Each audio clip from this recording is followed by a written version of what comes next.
Hello, ചക്കയും മാങ്ങയൊക്കെ നമ്മുടെ നാട്ടിൽ നിന്ന് തീരാറാവുന്ന ഒരു സമയമാവും അല്ലേ?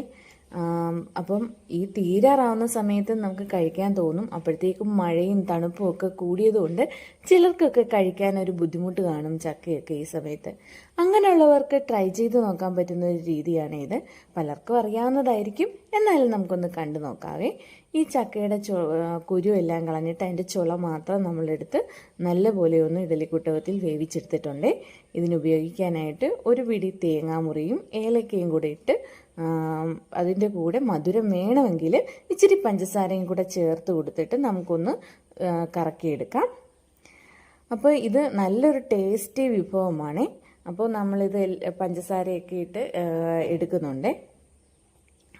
അങ്ങനെ എടുത്തത് നമ്മൾ ഈ ചൂടോടെ തന്നെ പുഴുങ്ങിയ ചക്കയിലേക്ക് ഇട്ട് നല്ലപോലെ ഒന്ന് ഇളക്കിയെടുക്കണേ. ആ ചൂടോടുകൂടി ഇത് കഴിക്കാനായിട്ടൊരു പ്രത്യേക രുചിയാണ്. ഒരു വട്ടമെങ്കിലും ഒന്ന് ട്രൈ ചെയ്ത് നോക്കണേ. ഇഷ്ടപ്പെടുവാണെങ്കിൽ വീഡിയോ ലൈക്ക് ചെയ്ത് സബ്സ്ക്രൈബ് ചെയ്ത് കൂടെ കൂട്ടണേ. അപ്പോൾ വീണ്ടും നമുക്ക് നല്ലൊരു വീഡിയോ ആയിട്ട് കാണാം. Okay, by.